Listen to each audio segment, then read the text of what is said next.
Selamat pagi anak-anak Miss Deka, bertemu lagi dengan Miss Deka hari ini di pelajaran Bahasa Indonesia. Nah, sekarang silakan buka bukumu halaman di halaman 4 ya. Di sini ada contoh teks tulisnya. Terus kemudian nanti kita membuat ringkasan juga. Nah, kemarin kalian sudah paham kan tentang gagasan pokok dan gagasan pendukung. Begitupun dengan kalimat penjelas dan kalimat utama. Oke, langsung aja ya. Misalkan tunjukkan dari yang contoh teks tulis. Oke.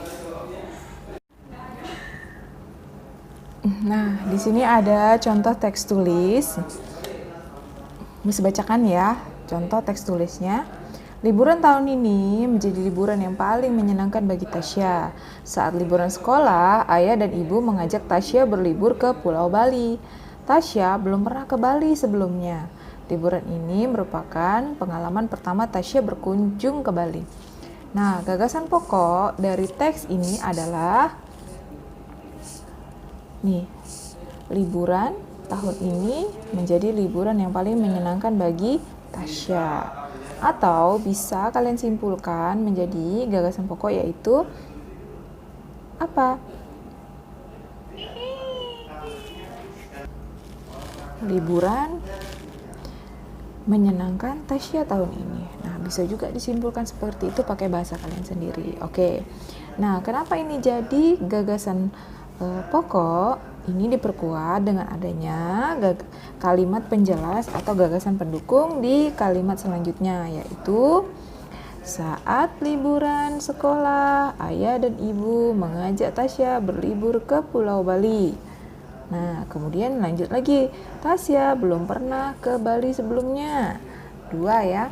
Kemudian ketiga, liburan ini merupakan pengalaman pertama Tasya berkunjung ke Bali. 3. Nah, ini adalah kalimat penjelas atau gagasan pendukungnya.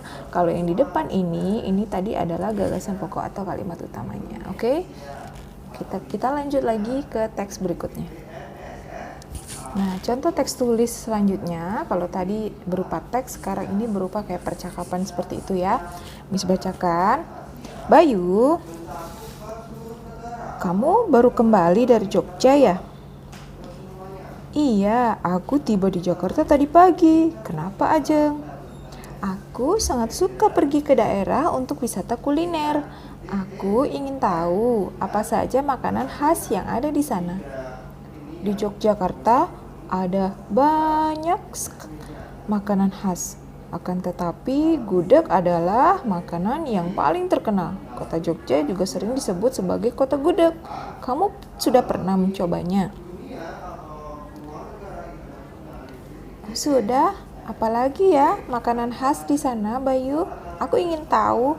Ada lagi kue khas dari Yogyakarta, namanya bakpia patok. Bakpia patok? Aku belum pernah dengar. Wah, itu sudah sangat terkenal loh, rasanya sangat enak.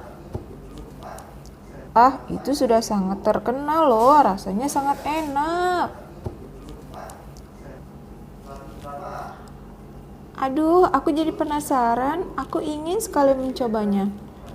Di rumahku masih ada kue itu. Ayo, sekarang kita ke rumahku agar kamu bisa mencobanya. Ajak teman-teman yang lain ya. Iya Bayu, nanti aku akan ajak teman-teman. Terima kasih ya. Sama-sama Ajeng. Nah, itulah tadi teks dari contoh teks lisan berupa percakapan. Nah, topik yang ada pada percakapan tadi itu yaitu membahas makanan khas. Nah, makanan khas dari mana? Makanan khas dari Yogyakarta. Di sini sudah jelas ya, ada percakapannya. Nah, kemudian dari topik inilah kita mendapatkan gagasan pokok. Apa gagasan pokoknya? Nah, buat pakai kalimatmu sendiri dari kalimat utama, yaitu gagasan pokoknya adalah penjelasan Bayu kepada Ajeng tentang makanan khas Yogyakarta. Nah, kemudian ada lagi kalimat pendukungnya. Apa itu? kalimat penjelas untuk gagasan pendukungnya, yaitu kalimat-kalimat selain yang ini, ya. Selain gagasan pokok ini semuanya adalah kalimat penjelas atau gagasan pendukung.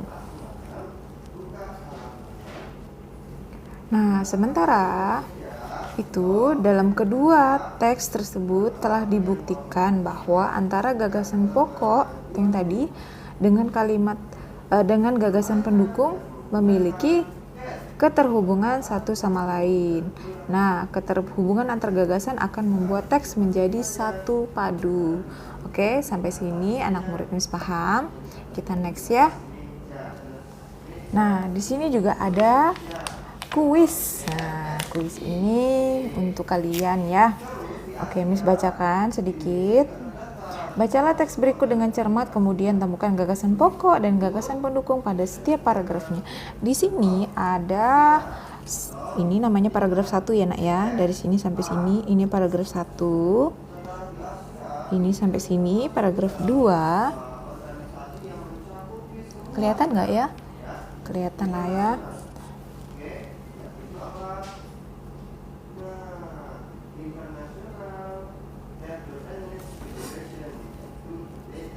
Kemudian dari sini sampai sini ini paragraf 3. Jadi semuanya ada 1, 2, dan 3 paragraf. Nah, kalian temukan gagasan pokok dan gagasan pendukung dari setiap paragraf ini. Berarti satu paragraf ini satu gagasan pokok dan sisanya gagasan pendukung. Oke, kita baca ya. Suku Palembang. Tahukah kamu di mana letak suku Palembang? Suku Palembang merupakan suku yang berada di Sumatera Selatan. Sementara Wong Kito adalah sebutan terkenal bagi warga asli Palembang. Nah, kalian tahu nggak di mana gagasan pokoknya? Nah, nanti kalian cari, kalian tandain ya. Terus kemudian yang kedua, suku Palembang menggunakan bahasa asli Palembang. Bahasa Palembang mempunyai 2 tingkatan, yaitu Basa Palembang Alus dan Basa Palembang Sari-Sari. Basa Palembang Alus digunakan saat melakukan percakapan dengan pemuka masyarakat atau orang yang dihormati. Sementara itu, Basa Palembang Sari-Sari digunakan saat melakukan percakapan sehari-hari. Nah, nanti kalian cari juga gagasan pokok dan gagasan pendukungnya ya. Di situ sudah jelas sekali ya. Kemudian yang paragraf 3, ini adalah kuis untuk kalian ya. Suku Palembang juga memiliki tarian tradisional, makanan tradisional, rumah adat, pakaian adat, dan senjata tradisional. Tari Tanggai merupakan tari tradisional yang biasa ditampilkan sebagai penyambutan kepada tamu-tamu dalam resepsi pernikahan. Makanan tradisional Palembang yang terkenal yaitu empek-empek. Rumah adat suku Palembang disebut rumah limas karena bentuknya berupa atap berbentuk menyerupai piramida dan memiliki tiang atau rumah panggung. Adapun pakaian adat Sumatera Selatan disebut aisan gede. Songket merupakan salah satu kain khas dari Palembang. Kain tersebut dibuat dengan menggunakan alat tenun tradisional. Sementara itu, tongkat trisula merupakan senjata tradisional dari suku ini. Nah, dari 3 paragraf ini, cari masing-masing gagasan pokoknya apa, satu saja, dan sisanya gagasan pendukung. Oke? Kalian tulis di buku kalian, nanti silakan difotokan. Oke? Nah, di sini juga ada menyajikan keterhubungan antar gagasan teks lisan. Nah, nanti di sini sebenarnya kalian harus berpasangan dengan teman kalian, tapi karena nggak ada, kalian langsung saja lah ya, cari gagasan pokoknya dan gagasan pendukungnya ya. Nanti kalau sudah ketemu, pasti akan ketemu juga keterhubungan antara gagasan itu. Oke? Ini juga nanti tugasnya difoto ya. Kalau yang kuis tadi difoto, ini juga nanti difoto gagasan yang penting-penting saja. Ambil satu gagasan pokok dan sisanya misalnya entah 5, entah 4 gagasan pendukungnya. Oke? Next kita ke ini ya. Nah, sekarang kita bahas tentang membuat ringkasan berdasarkan gagasan teks tulis dan teks lisan. Miss, apa sih bedanya gagasan teks tulis dan lisan? Nah, teks tulis ini yang tertulis kayak gini di buku, ini namanya teks tulis. Kalau teks lisan itu berarti ada orang yang ngomong. Kayak misalnya ini Miss Deka ngomong tapi nggak ada di teks ini. Nah, itu namanya teks lisan. Paham? Nah, sekarang itu. Setelah kita dapat menemukan gagasan pokok dan gagasan pendukung dari teks, nah kamu juga bisa membuat ringkasan atau rangkuman seperti itu ya. Berikut cara membuat ringkasan. Yang pertama, baca teks asli dengan seksama secara berulang untuk memahami inti dari teks tersebut. Kemudian 2, catatlah gagasan utama dan gagasan pendukung dari teks tersebut. Ketiga, rangkailah gagasan pokok dan gagasan pendukung yang telah kamu catat menjadi kalimat baru. Nah, jadi intinya gini nak. Nah nih, kita lanjut dulu deh. Saat membuat ringkasan, urutan isi disesuaikan dengan naskah asli. Misalnya ada teks. Nah, kalian sudah tahu gagasan pokoknya, gagasan pendukungnya. Gagasan pendukung ini kan lebih banyak daripada gagasan pokok. Nah, itu diringkas atau dirangkum buat jadi kayak satu paragraf baru seperti itu. Tapi nggak boleh keluar dari cerita aslinya. Oke? Di sini dijelaskan, ringkasan adalah penyajian karangan atau peristiwa yang panjang dalam bentuk yang singkat dan efektif. Fungsi sebuah ringkasan adalah memahami atau mengetahui sebuah buku atau karangan. Dengan membuat ringkasan juga kita dapat menangkap pokok pikiran dan tujuan dari penulis. Oke, kita langsung ke teks ya. Nah, oke, kita langsung baca aja ya teksnya ya. Pentas Seni dan Budaya SD Bangsa. Hari Sabtu ini, SD Bangsa akan mengadakan acara pentas seni dan budaya. Masing-masing siswa diharapkan menampilkan sebuah pertunjukan dari daerah asalnya. Seluruh siswa juga diperbolehkan menunjukkan ciri khas dari daerah asal, seperti pakaian tradisional, tarian tradisional, atau nyanyian daerah. Nah, di sini ada satu gagasan pokoknya, yaitu terletak di sini. Nih, kalian bisa tandain juga di buku kalian ya. Nih. Ini adalah gagasan pokoknya. Dan sisanya, ini dari sini sampai sini, itu adalah gagasan pendukungnya. Oke, kita lanjut. Sampai sini paham ya nak ya? Sangat jelas soalnya. Bayu, Fitri, Alex, Tasya, dan Edo sangat bersemangat menyambut acara pentas seni tersebut. Mereka menyiapkan dengan matang pertunjukan yang akan mereka tampilkan. Bayu, Fitri, Alex, Tasya, Edo berasal dari daerah yang berbeda. Mereka pun saling menceritakan tentang persiapan pertunjukan mereka. Nah, di sini juga jelas bahwa dari sini sampai sini itu adalah gagasan pokok. Sisanya adalah dari sini sampai sini adalah gagasan pendukung. Oke, kita ke paragraf 3. Saat pentas seni berlangsung, Bayu, Fitri, Alex, Tasya, dan Edo mulai memperlihatkan kebudayaan daerah asalnya masing-masing kepada teman-teman yang lainnya. Fitri dan Tasya menampilkan tarian khas asalnya. Fitri menampilkan tarian asalnya daerahnya dari Sumatera Utara, sedangkan Tasya menari pendet dari daerah asalnya Bali. Nah, di sini juga bisa diringkas saja, atau dari sini bisa sampai sini, itu adalah gagasan pokok ya. Nah, itu dia. Sisanya adalah gagasan pendukung. Oke, sampai sini paham? Next.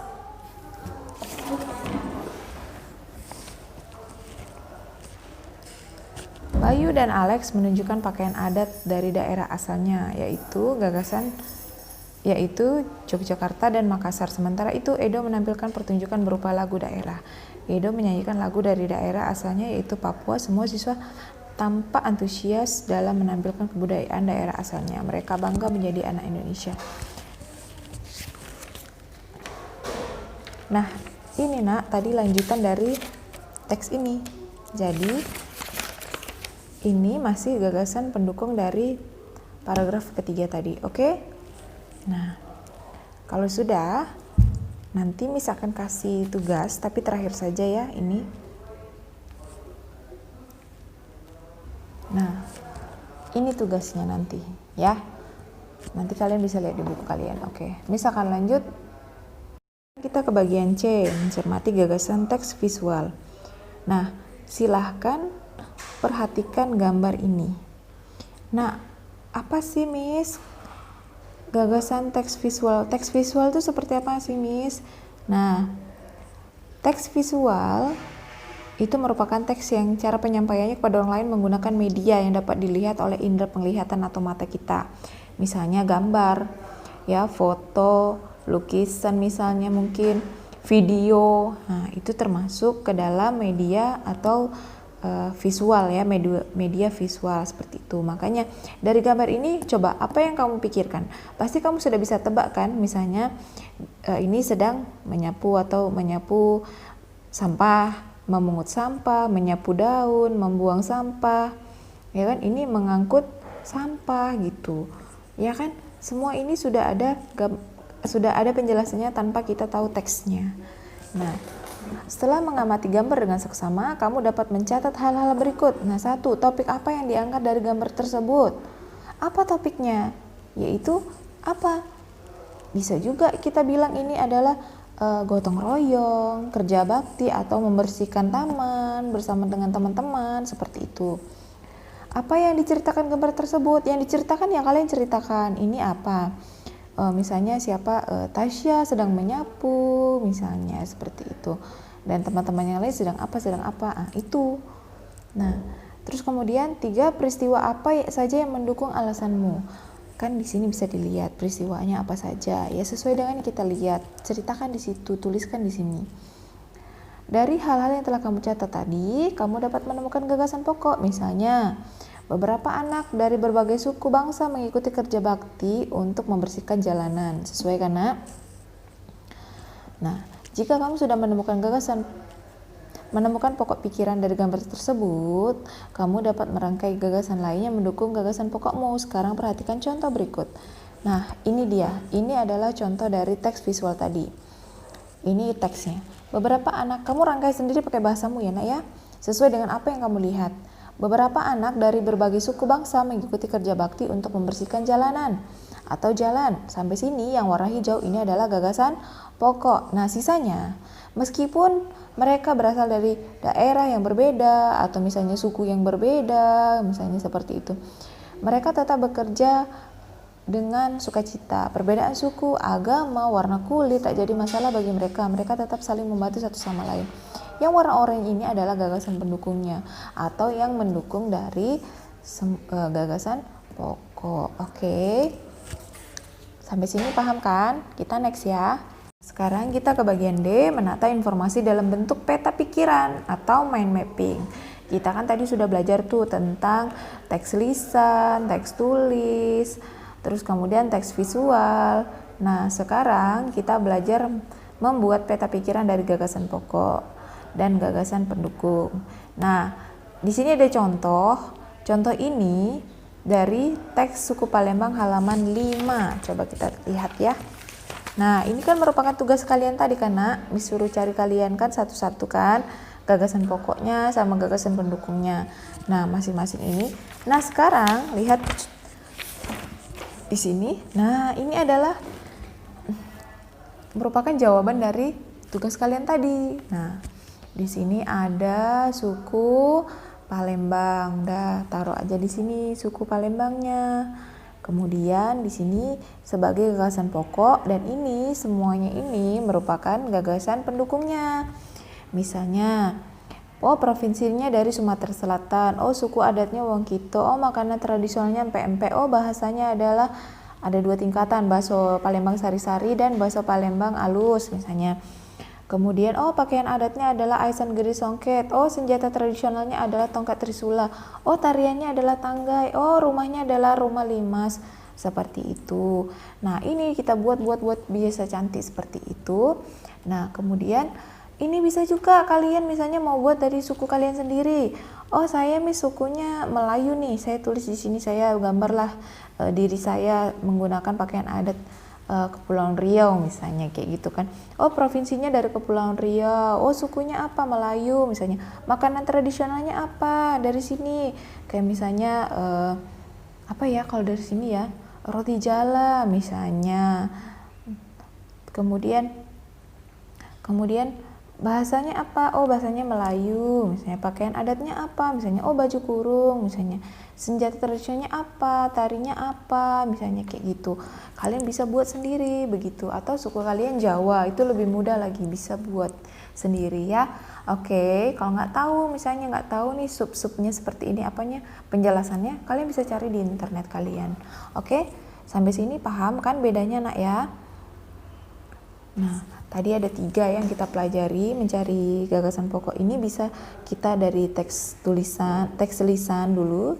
Teks lisan tuh yang ada orang ngomong pakai suara tapi nggak ada gambar, misalnya nggak ada tulisan. Nah, itu namanya teks lisan ya. Kemudian teks tulisan ini yang seperti ini, misalnya ada tulisannya, ini namanya teks tulisan. Teks visual ini seperti ini, misalnya hanya gambar saja atau hanya video saja, seperti itu. Oke, sampai sini anak-anak Miss paham? Nah, nanti Miss akan berikan tugas yang ini dulu ya. Ini dulu, kemudian sama yang ini. Oke? Terima kasih. Selamat pagi anak-anak Miss Deka semuanya. Semoga mengerti ya dengan apa yang Miss jelaskan. Ada sesuatu yang nggak mengerti, nanti silakan hubungi Miss Deka aja ya. Terima kasih sudah menonton. Selamat pagi.